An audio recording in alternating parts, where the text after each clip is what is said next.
Musidɓe tedduɓe heeɗiɓe rendaɓe gurdam yeeɓiyankoɓe titonde TV hande en garti e yiyande wonde ko fewte Roɓɓido clash rap rim. Hande noon en garani wadde décortiquer clash walla pic. Hande eɗen jogui yiyande wonde nde gadduɗen. En mbaɗi constat rap o ene wuli jaw kono lawol ngol ƴettugol wona ngol ɗon lawol fonno ƴettude. Ne tawno mboɗo heewide neɗɗo no wawi ñamde ha reedu mum heewa taw ngalani ƴiyal. Ko gonga clash koye rap jeeya kono noon wonko gandanɗa hoore ma jeeyaka e nalankagal. Hay sino so tawi ko gonga chaque génération ko kañum décidata rap mum ne wayata. Pour min noon sukaɓe hande waɗoɓe rap ɓe goni koye ƴewde holion rap moɓe potata wawde wadde. Kono ɗum fof e wade noon neɗɗo ne wawi wadde clash ene wawi werlade pikkuji mum tawa noon ala ƴattoje. Ne tawno rap mo jiyaton ɗo hen o koko ligga. Holko tagi mi wiide rap o koko ligga? Sabu nden so tawi a woni no rappeur tan jaggitoɗa ka jarowo, ka mandilowo, ka wat boniyanke walla ka vagabond. Jinnaɓe ɓe kala hen julɗo so tawi foɗi kurus ene ñagoto Allah ko woto Allah wat ɓiyum rappeur. Kadi ɓe jaɓatani hay ɓiɓɓe mabɓe ɓe jogo maale majjum. Ɗum noon onon génération hande o so tawi on gaccama hande oɗon mbaɗa rap pamede wonde won ligginoɓe ɗum. Sabu ɗum wonɓe gandanɗa hoore ma jarini ɗumen darade e dadade e sirginade ngam nannude rap o e nder galleji ɗi. Ne tawno rap on nden hanno ko e nder beddaji ɗi yettaki e nder galleji ɗi. Eɗen gandi ɗum enen kala e nder rendo men enen fulɓe kalanmi. Nden so tawi cukalel tawanoma ene heɗo rap bamum wiyata ɗum wonde ko yo ñif radio ngo walla yummum wiya ɗum wonde yo ñif radio ngo. So rap émission rap so tawi arino ni e nder radio ji men communautaire uji ɗi keɗotoɗen ɗe ɓe zappanno ɓe paya e radio wongo walla ɓe ñifa radio ji mabɓe so tawi ɓe ngala ko ɓe keeɗi. Hande noon e nder oɗo saaha mo gonɗen en jii jinnaɗo e ɓiyum joɗoto ene kettodo rap. En jii e nder yangeji he walla e nder inɗeli he walla programme uji ɗi jinnaɓe men ɓene mbaɗa imité rapport aji ɗi. Ça veut dire qu'il y a quelque chose. Jetta hen noon les old school ɓe gandanɗa hoore ma ko kañumen dadi liggi golliɗe ɗon golle ha hande sukaɓe ɓe mbawi accitede ene mbaɗa concert aji e nder Fouta Kumboyum men. Ene goni rapport aji kadi ene mbaɗa hen ko poti wawde wadde hen ko. Ene mbaɗana hen kadi ɓen ɓe gandanɗa hoore ma ko kañumen goni jinnaɓe mumen e nder galleji mumen. Ene jaaha kadi aussi ne mbaɗaya concert aji e nder nokkuji goɗɗi ha jalta leydi ndi. Ɗum noon firtani wonde rap ko ma ƴattoɗa tan ne gona rappeur tengtinaɗo. Ala aɗa wawi werlade pic berɗa bal perdu mbaɗa clash kono woro yetto bif. Ne tawno bif ko kañum addata ƴattoje, bif ko kañum addata vie privée, bif ko kañum ɓennata rap ha ni wara hoore yiye hen walla jomumen kawra ene kaɓa hen. Ɗum noon en poti wawde wadde ɗum dépassé. Ne tawno rap hande ko business. Wadde noon eɗen gandi rap hande ne jogui image baɗɗo important e nder société men. Oɗon image noon ko image liggaɗo. En pinadi tan garɗen tawɗen ɗum ɗo henna. Wadde noon so tawi oɗon image boni te bonata ɗum noon ko ƴettoje ɗe. Oɗon image o nattat waɗeɗo consommé e nder galleji ɗi o heddoto koye bedda te so heddima e bedda tan sa renaki wontata ko yodirde laɓeje, wontata ko haareji walla wontata ko berlodiral kaaƴe. Ɗum noon en poti wawde wadde ɗum dépassé. Ne tawno rap hande en ji jogiiɓe hen galleji men ndesi hen ha joni rewɓe men ene mbaɗa hen tourné ji international. Yimɓeɓe foof ene dokki ɗumen konngol,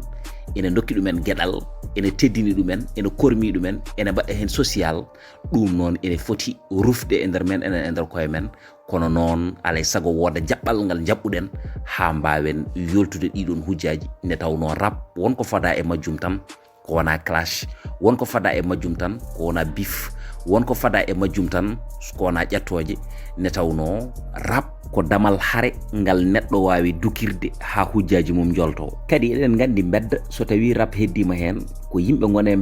bedda ko foof mbalta ɗon. Si yimɓe gone bedda ko foof wona hen koɗata. Yimɓeɓe koɗi koye nder galleji ɗi ko hiri ko foof partata koye nder galleji ɗi.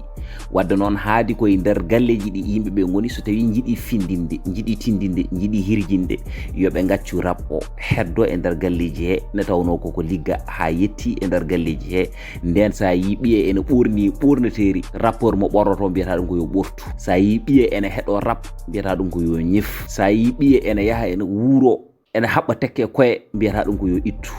ne tawno kala mo ɓiyum wonno rapport nder jaggirte wonde ko candolinɗo wonmo namduɗen noon holko woni pic oye pic ko pikkude neɗɗo ƴitta inde mum kaala nanna ɗum e nder soma tawa haysino so tawi a indani inde mum yimɓe ganda wonde melamanuji ma gandu wonde ko oɗo kaldata ko wiyete name dropping utilisa teste neɗɗo kala hen walla itta inde neɗɗo aussi kala ɗum melamanuji anduɓe raɓɓe ma gandu wonde koye mum kaldata en gummima toon en mbino e début haala men mbiɗen chaque génération ko kañum waɗata définir hip hop mum mo waɗata so en dokki yeru tan e rap galsen walla rap jolof samba posi en hande ne gardini ko kañumen mbaɗi définir exactement hip hop mo mbaɗata o kañumen ngari mbi wonde koye oɗo fannu jiiɗi yarude ngari gaddani ɗum public o waɗi accepté ko gaddi ko on ji hande nana ñaama e rap lola ko lolo ko jolfuɓe mbiyata ko jiida e ko niddof waɗi choisir ko jiida e ko is 821 miñu fumalat waɗi choisir ko sabu sa ƴeewi ɓeɗo fof koye même génération ɓe goni kono noon ene serti koɓe mbaɗata ko kono hatta goto fof nana waɗa ko waɗata ko ene waɗa hen gagné vie mum sans pour autant ko aussi e même de goɗɗo o kono noon en mbiyani yo yimɓe gaccu classe uji ɗi classe koye rap jeeya kono noon yoɓe paw ɗum e lawol ƴettoje e vie privé ɗum yoɓe gettu ɗum hen ha laaɓa car ne tawno ko ɗum addoyta bif te bif ko maraka deyti bif ko musiba jiiba men haali hen e woɗɓe connaisseur uji ɗi kaali hen donc noon kala ko gandanɗa hoorema ene jogori addude musiba wawa jiidude belamma ne tawno so ji wiyama wonde yo wul wiyaka yo wul wonde yimɓeɓe ene curta hen jinnaɓe mumen wiyaka yo wul wonde yimɓeɓe ene ƴette hen wiyaka yo wul wonde yimɓeɓe ene pindira hen ala wira yo wul tan ko ha guemo wawa wuurde ɗum noon neɗɗo ene wawi wadde rap mema neɗɗo o yimɓeɓe kala ɓe ganda oɗo ne wawi ko waɗata ko tawa ala ƴettoje hande noon kadi onon sukaɓe ɓe oɗon jogui ko mawɓe ngalano ne tawno hande eɗen jogui internet neɗɗo o ene wawi wadde œuvre mum werlo ɗum e nder chaîne mum walla werlo ɗum e nder application ngaji jeeyirɗi ɗi daña hen million ngaji wurna hen galle mum tawni waɗani conseil eɗen gandi ɗum ɗon nden mawɓe ɓe kañumen ngalano oɗon opportunité kono noon ɗum fof e waade noon woto jejjite wonde ko mawɓe ɓe kañumen perani sukaɓe ɓe lawol saabu ɗum neɗɗo ene liggo tawa noon barke oɗon liggey rufata koye tani ko hen walla rufa e ɓiɓɓe makko kanko wasani hutorade ɗum woni noon ko woni ɗo ko sen doki exemple e clash battidiɗo wadde ɗo hen o woni effet ɗum ko clash baɗaɗo programmé il faut yimɓe paama ɗum ɗon hakkude ngaka blende e ahlu brick ko classe baɗaɗo industrialisé enen fof eɗen gandi ɗum ɗon en jiine classe uji ɗi jeeyi ha nguline ngaka blende hoore mum wi wonde ko wonta jartadeɓe so tawi ɓe jaltani afrique caggal ɗum en jii ko ɗum jibini wonani hay une semaine ahlu brick waɗi lancé tournée nationale et tournée internationale États-Unis d'Amérique en français et ainsi de suite pertement diwani noon aduna o fof ene haala wonde classe uji ɗi no goori ni tawa haydara ala ko jibinanta ɓen waɗoɓe classe ɓe saabu ɗum en jii ko gonga wonko fuɗɗi jibininde concert Kapi King toon to kay hayɗi samedi oɗo jawtuɗo ene wayno ko guichet fermé woni toon ko gonga ko muhuma ho addani ɗum waade hono ni hen kono noon foti jibinande on ko ɓuri ɗo il faut classe uji ɗi mbaɗon ɗum industrialisé saabu ɗum son ƴeewi ngaka blende classe o fuɗɗi ko le 27 28 29 30 le premier o waɗi concert vogue on ji concert o no way hewde yimɓe on ji kadi no jouit son uji makko ɗiɗon hunde nde no wayi dans ce cas no ummi ɗon nde holto fayi o fayi ko Kaolack concert Mbour ça veut dire que omono waɗa tournée national te ɗum ɗon aussi jibinantamo chou kalisaji ha wayno leydi jooɗi caggal ɗiɗon classe uji ahlu brick e ngaka blende ɗi waɗannoɗi dans ce cas ƴewata ko hewɓe mbaɗi hen profito comédien ji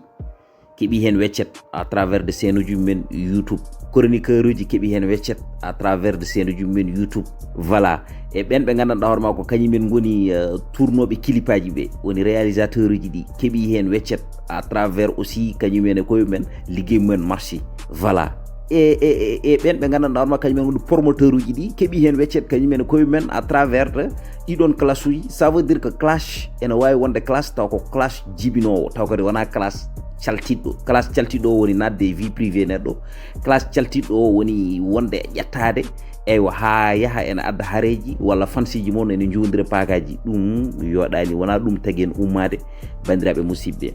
ɗum noon so tawi ko tata hen oɗon jarroɗon jaafo ko hunde nde ganduɗa hoorema nde podmi wasiyade rendo ngo nde podmi ha joni wasiyade ɓen ɓe ganduɗa hoorema ko kañumen goni rapport aji ɗi neɗɗo no wawi ñamde ha reedum heewa taw toni mum ninani walla taw ngolani iyal. Dans ce cas on mbiyaka woton mbaɗ clash kono wota clash o ɓurtu ne tawno clash o ne wawi waɗede taw ne wawi fawede téléji ene wawi heɗede radio ji tawa kadi ene wawi heɗede nder galleji ɗi kono won ko mawɓe ɓe keɗoto tan so ɓooyi seeɗa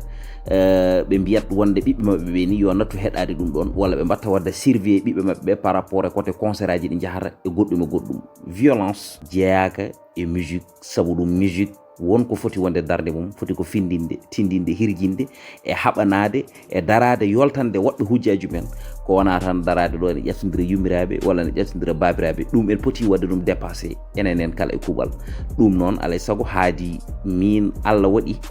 mboɗomi hen kala jaltinɗo son ko min tottata téléphone am nana duƴƴi 24 heures sur 24 e nder o tuma kala baɗɗo clip yidata wonde ko mi haala hen kono noon won clipaji mi haalta hen so tawi joofima vie privée won son uji mi watta ɗum partagé so tawi joofima vie privé clash yo heddotan e clash waɗa pic walla waɗa bal perdu onon gandi e nder tuma walla égotrique walla waɗa goɗɗum e goɗɗum ko foti wawde wonde hen tawa noon nannani bif sabu ɗum bif ko musiba. Bandiraɓe musidɓe tedduɓe heeɗiɓe ko guiɗo mon sehil mon DJ Dou,